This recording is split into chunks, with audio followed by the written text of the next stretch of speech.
ನಮಸ್ಕಾರ, ನಾನು ಅನುಷಾ ಬಾಗರು ಕೃಷ್ಣಪ್ಪ. ಇವತ್ತು ಸೊಪ್ಪು ಮತ್ತು ಅವರೆಕಾಳು ಹಾಕಿ ಬಸ್ಸಾರು ಮಾಡೋದು ನೋಡೋಣ. ಅದು ಹಾಲು ಹಾಕಿ ಮೊದಲು ಅವರೆಕಾಳನ್ನ ಬೇಯಿಸ್ಕೊಬೇಕಾಗತ್ತೆ. ಅದಕ್ಕೆ 2 ಈರುಳ್ಳಿ, 2 ಟೊಮೆಟೊ, ಒಂದು ಸ್ವಲ್ಪ ಹಸಿಮೆಣಸಿನ್ಕಾಯಿ, 2 ಬೆಳ್ಳುಳ್ಳಿ, ಹಾಗೆ ಉಪ್ಪು, ನೀರು ಹಾಕಿ 2 ವಿಷಲ್ ಹೊಡಿಸ್ಕೊಬೇಕು. ಈ ಬಸ್ಸಾರನ್ನ ನೀವು ಯಾವುದೇ ಥರದ ಹಸಿ ಕಾಳಲ್ಲಾದರೂ ಮಾಡ್ಬೋದು. ಬೀನ್ಸ್ ಕಾಳು, ತೊಗರಿ ಕಾಳು, ಹಾಗೆ ತಡ್ನಿ ಕಾಳಲ್ಲೂ ಮಾಡ್ಬೋದು. ಕಾಳು ಬೆಂದ ನಂತರ ನಾವು ಈರುಳ್ಳಿ, ಟೊಮೆಟೊ, ಹಸಿಮೆಣಸಿನ್ಕಾಯಿ, ಬೆಳ್ಳುಳ್ಳಿ ಏನು ಬೇಯಕ್ಕೆ ಹಾಕಿದ್ವಲ್ಲ ಅದನ್ನ ತೆಗೆದು ಪಕ್ಕಕ್ಕೆ ಎತ್ತಿಟ್ಕೋಬೇಕು. ನಂತರ ಇನ್ನೊಂದು ಪಾತ್ರೆಗೆ ಎಣ್ಣೆ ಬಿಸಿ ಆದಮೇಲೆ ಜೀರಿಗೆ, ಜಜ್ಜಿರೋ ಬೆಳ್ಳುಳ್ಳಿ, ಹಾಗೆ ಬೇಯಿಸ್ಕೊಂಡಿರೋ ಅವರೆಕಾಳು ನೀರು ಹಾಕಿ ಒಗ್ಗರಣೆ ಮಾಡಬೇಕು. ನಂತರ ತೊಳೆದಿರೋ ಬೆರಕೆ ಸೊಪ್ಪು. ಈ ಬೆರಕೆ ಸೊಪ್ಪನ್ನ ನಾವು ಯಾವಾಗಲೂ ಕೈಯಲ್ಲೇ ಚೂಟ್ ಹಾಕಬೇಕು. ಚಾಕುಲ್ ಕಟ್ಟೆಲ್ಲ ಮಾಡಬಾರ್ದು, ಚೆನ್ನಾಗಿರಲ್ಲ, ರುಚಿ ಹಾಳಾಗುತ್ತೆ ಅಂತ ನಮ್ಮ ಅಜ್ಜಿ ಅನ್ನೋರು. ನಂತರ ಇದಕ್ಕೆ ಕಾಯಿ ತುರಿ, ಹಾಗೆ ಸೊಪ್ಪು ಅರ್ಧ ಬೆಂದಮೇಲೆ ಹಾಲು, ನಾರ್ಮಲ್ ಹಾಲೇ, ಕಾಯಿಸ್ಬೇಕು ಅಂತೇನಿಲ್ಲ, ಹಸಿ ಹಾಲೇ ಹಾಕಿದ್ರೆ ಆಯಿತು. ನಾವು ಕಾಳು ಬೇಯಬೇಕಾದ್ರೂ ಉಪ್ಪು ಹಾಕಿರ್ತೀವಿ, ಸೊ ಉಪ್ಪನ್ನ ನೋಡ್ಕೊಂಡು ಹಾಕಿ. ನಂಗೆ ಸ್ವಲ್ಪ ಸಪ್ಪೆ ಅನ್ನಿಸ್ತು, ಅದಕ್ಕೋಸ್ಕರ ಇನ್ನೊಂಚೂರು ಉಪ್ಪು ಹಾಕಿದೆ. ಸೊಪ್ಪು ಕಾಳು ಬೆಂದಮೇಲೆ ಅದನ್ನು ಬಸ್ದುಬಿಟ್ಟು ಕಟ್ನ ಮತ್ತು ಕಾಳನ್ನ ಬೇರೆ ಮಾಡಿಡಿ.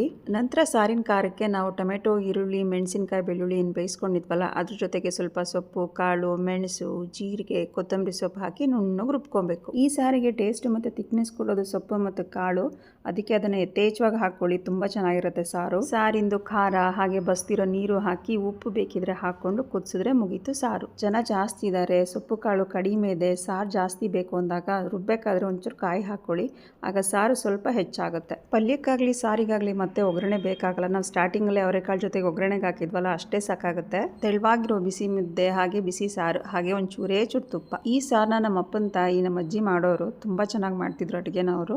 ಅವ್ರು ಯಾವಾಗಲೂ ಹೇಳೋರು ಹೊಟ್ಟೆ ತುಂಬ ಮುದ್ದೆ ಬಾಯಿ ತುಂಬ ಅನ್ನ ಅಂತ. ಇವಾಗಿನ ಕಾಲದಲ್ಲಿ ಅದು ಡಯಟ್ ಆಗಿದೆ. ಈ ಹಳ್ಳಿ ಸೊಗಡಿನ ಸಾರು ನಿಮ್ಗೆ ಇಷ್ಟ ಆಯಿತು ಅಂದ್ಕೊತೀನಿ. Thanks for watching. Have a good day.